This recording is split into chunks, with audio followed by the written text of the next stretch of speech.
Jeff and I are here today. We're going to talk and have a discussion on a little known fact amongst many Jehovah's Witnesses that Joseph Rutherford was actually brought up for disfellowshipping charges. Say what? Yes, yes, that is true. And it actually even made it in the early Awake magazine / Golden Age, as we'll get into as we elaborate on our discussion. The man who dared disfellowship Judge Rutherford. George Fisher was one of the editors of the Watchtower magazine. There's a few photographs of him. There's not very many known, but he was one of those that, with Rutherford and Woodworth, went to prison for things that were said in the finished mystery, things that they had done. So at one time, they were friends, and they were close. They were writing together. They went to prison together. And then as things evolved after the death of Russell, he accused him of some things that we'll discuss as we further go along.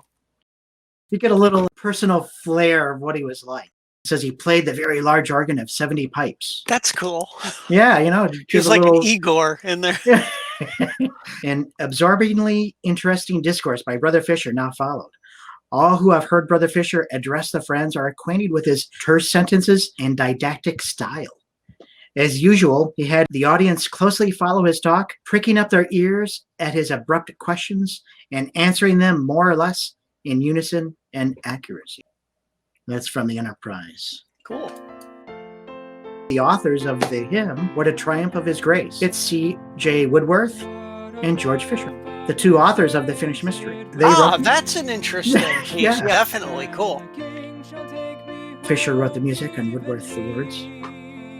Now, that's something people watching this might be interested in. How many of the earlier songs did the Bible students write themselves? Because some are typical that were already out there by other authors, like Glory, Glory, Hallelujah. Right, and they would just change the words. And how many songs did the International Bible students write for themselves? Do you know that? I know that Rutherford was really against hymn singing, and so the hymn books got smaller and smaller. And then after Rutherford died, then they started getting larger and larger, and they were all original songs at that point. But the Bible students of Russell's period or the early Rutherford period, they would take and either write original songs, or they would take hymns that everyone would know, and they would, or songs, and they would write their own words to it. One of the examples I was going to bring up is the German national anthem. The Bible students used the melody from that and wrote their own words to it. So that became very, very poignant when you got to the time of the Holocaust. And we'll have a future discussion on that and why that hymn is important. But again, another discussion for another time. The Finished Mystery was a controversial book amongst the Bible students of the period. There are many who didn't accept it. This People's Paper was an Australian splinter group. This one is the Old Corn Gems. This was the Stand Fast movement. They loved the 7th volume, but they thought it was the very, very end, so we'll do a discussion on them in the future. There was also P.S.L. Johnson's paper. He wrote several things against the book as well. And then you had the Pastoral Bible Institute, the Herald of Christ's Kingdom. Now, they pretty much remained neutral on a lot of these subjects. Whenever there was a controversy or something, they just stayed out of it. Even if they were mentioned in the controversy by Johnson or the Watchtower, they just kept silent. So if you look at the Johnson's magazine and the Watchtower and the golden ages of the 1920s, you can actually see them going back and forth. Mm-hmm. And in one of our future discussions coming up, that becomes very, very important in regards to the sheep and the goats doctrine. And they're looking back at history. He was a bold, brash man who wasn't afraid to step on anybody's toes. Right. Well, no, he didn't take into consideration the editorial committee. He just wrote what he wanted to write, and they, for whatever reason, just okay and did it. Yeah, and as we'll see in the future discussion that we're going to have, a lot of Rutherford's interpretations are in reaction to some of the other splinter groups and their interpretations. And so they kept trying to one-up each other. There's stories I heard about the finished mystery where the day it was released, people were reading out of the book because they were so fascinated by, oh, new book. And they're reading it and you start hearing chuckles. And I heard a story about one of the people that was there said, hey, what's so funny? And the person said, when you get to page such and such, then come to me and talk about it. When she got to that page, she started laughing too. It was the one about, if you measure from this point where the finished mystery is written in Scranton, Pennsylvania, all the way up to Bethel, it's exactly 1,600 furlongs, as long as you went the route and took the Hoboken ferry. So that proved that it was foreknown by God that would be a judgment message against Christendom, right? This is a political cartoon about the 7th volume that was put in the Enterprise. They were doing a lot of political cartoons at the time. Some of them are actually pretty interesting drawings, scriptural themes. The path of the just is just as the shining light that shines more and more into the perfect day. Notice here that it says, Fisher said that one passage in the book, conscription will meet with opposition, was not written by him, but had been edited into the copy after he turned it in. This is from the United States against Rutherford trial. Fisher was called as a witness. Right, because of the revelation part of the finished mystery that Woodworth wrote. And so it says, Mr. Fisher never said anything about correcting the proof. No, he did not. There was no edits done to this book. And any edits that were done very quickly, and the authors were not asked about it. That would be like me taking what you write and editing it without telling me. Without telling me. Wow. Yeah, pretty much. The November 20th, 1917 Enterprise. It says he used his chart of Ezekiel's temple.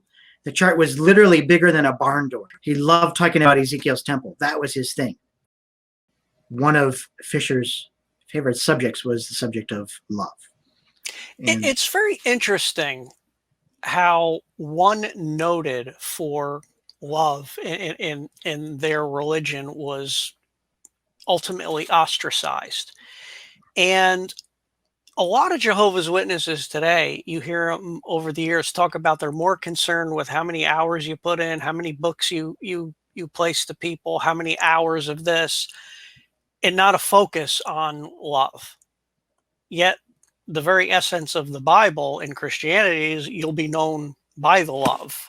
So I find it very, ironic how systematically things follow through once other people got their hands on the legal entity. Well, to bring it to today's perspective in our COVID-19 world, I've been attending the Kingdom Hall. I've never been a Jehovah's Witness, never been baptized a Jehovah's Witness. I've just been dropping in to listen to see what's going on. And they keep talking about their unity and their love for each other and how much more they see love in all these meetings that they're having. But nobody's discussing anything. There's literal utter chaos before the meeting begins, up until everyone's muted. And then when the meeting ends, right at the end of the meeting, when they're unmuted, it's just utter chaos. And there's 50 people or 100 people all talking on top of each other saying, I love you, this person. I love you, that name. I love you. I love you. Everyone talking to each other. I'm the unknown equation. I've been going for a couple months and they never mention my name. I'm completely ignored. So it's unusual. If your point is to try and save the public that is attending your meeting, why are you ignoring them? It's very peculiar. It's more about attendance, showing you were at the meeting so no one could say you weren't there. There's a lot of facets behind their reasoning why all this transponds the way it does. Now, one of these articles is about Fisher's talk on love at the 1922 Cedar Point Convention. But in one of the articles from the Golden Age that's coming up, it says that 1922 is when the disagreement started between Fisher and Rutherford. So there were problems that started at this convention. And what they were, It's very, very interesting. These are the men who went to prison, and Fisher included in that because he wrote the Ezekiel portion of the finished mystery. The St. Paul Enterprise, of course, had the stories about their prison experiences, their trial, and their return back to Pittsburgh and then Brooklyn later. And this is to show that they were together still at this time. Right. They were all together, all the men. One interesting thing about the finished mystery is how many editions did they have total? Do you know? I have 7 or 8 various editions myself. And I think we should do a discussion on this in the future. But one interesting thing about the finished mystery is when they published it, certain pages the government deemed seditious. Government told them, you are not allowed to distribute this book. And so they said, you want to make a bet? And they thought it was because of those pages. So they actually opened up the book and tore out the pages. So there are some copies of the finished mystery out there. And I have one on my shelf where when you flip through the pages, there's a whole section where the pages are torn right out of the book. And it's because of this trial that was going on with the society.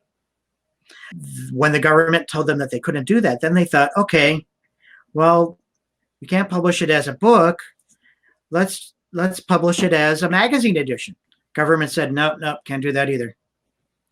So they published a couple of chapters in the Overland Monthly. Nope, said they can't do that either. So they abridged the book. And the government said, you can't distribute that either. After they were released from prison, they kept updating and revising the book. So in the 1920s, they were publishing the book with the subtitle, The Way to Life and Happiness. Notice the size difference between those two finished mysteries? This edition was published without that Ezekiel portion, and there's one chapter that was changed, chapter 12 of Revelation. Now, this chapter 12 is based off of an article Rutherford wrote in 1925 called The Birth of the Nation. This is the start of the replacement theology. Rutherford starts applying the prophecies to the Watchtower Society after 1914. This was the article that he published without the editorial board. This is when he started to take control. It was very controversial at the time. And then he, as the editorial board kept fighting against him, he just got rid of them. Here's 2 photos of the men that went to prison. This is just shortly before they went to prison, because this is what was published in the Enterprise and in the Watchtower of the time period. You could see the look of their faces. They know what's coming. You can see concern on them. Now, the second one, Van Amberg, is beside Rutherford. Yeah. Now, Rutherford was a big dude. He was a big man in his day. Yeah. I mean, this is back when, most people were average height, So Van Amberg was actually a very big man. Yeah. Because Joseph was 6'2"? That's what I heard, yeah. Yeah, so he looks like he's like 6'4", pushing 6'5". Yeah. Like an Abraham Lincoln of the day. A gigantor is what I would call him. Yeah. Your height, I would too. I'm more like the guys on the right-hand side of the photo. But in the first photo, Fisher, who wrote the Ezekiel portion of the book, is in the back row in the left corner. And Macmillan is right in front of him. In the second photo, Fisher is the second one from the right. After their release from prison, they had a large banquet. And you could see the men who had gone to prison were at the very end of the table there. And then at the 1919 convention, you'll see the men that had gone to prison sitting there in the front row together. You'll see Van Amberg there in the front with a white beard next to Rutherford. That'd be George Fisher right behind him. They look a lot happier in this photo. Yeah, they do. It's like, there's smiles there. You can see the difference between this photo and the last one. Well, in their defense, right or wrong, however it transponded, I mean, they were going to do some serious prison time.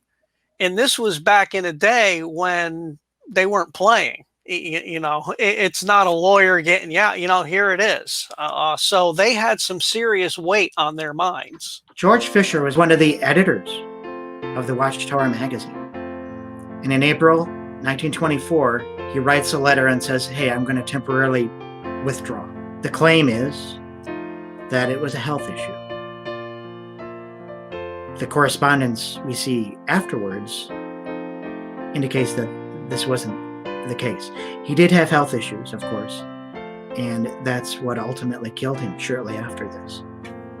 But Yeah, so he wasn't it was making that stressful. up, because he did die shortly after that. So he And it wasn't- was stressing him out. It was a stressful situation. He died of a heart attack, reading out of the book of Hebrews. But there was also some disagreements between him and others at the society. And so he was just stepping out of the situation. And what was that stressful situation?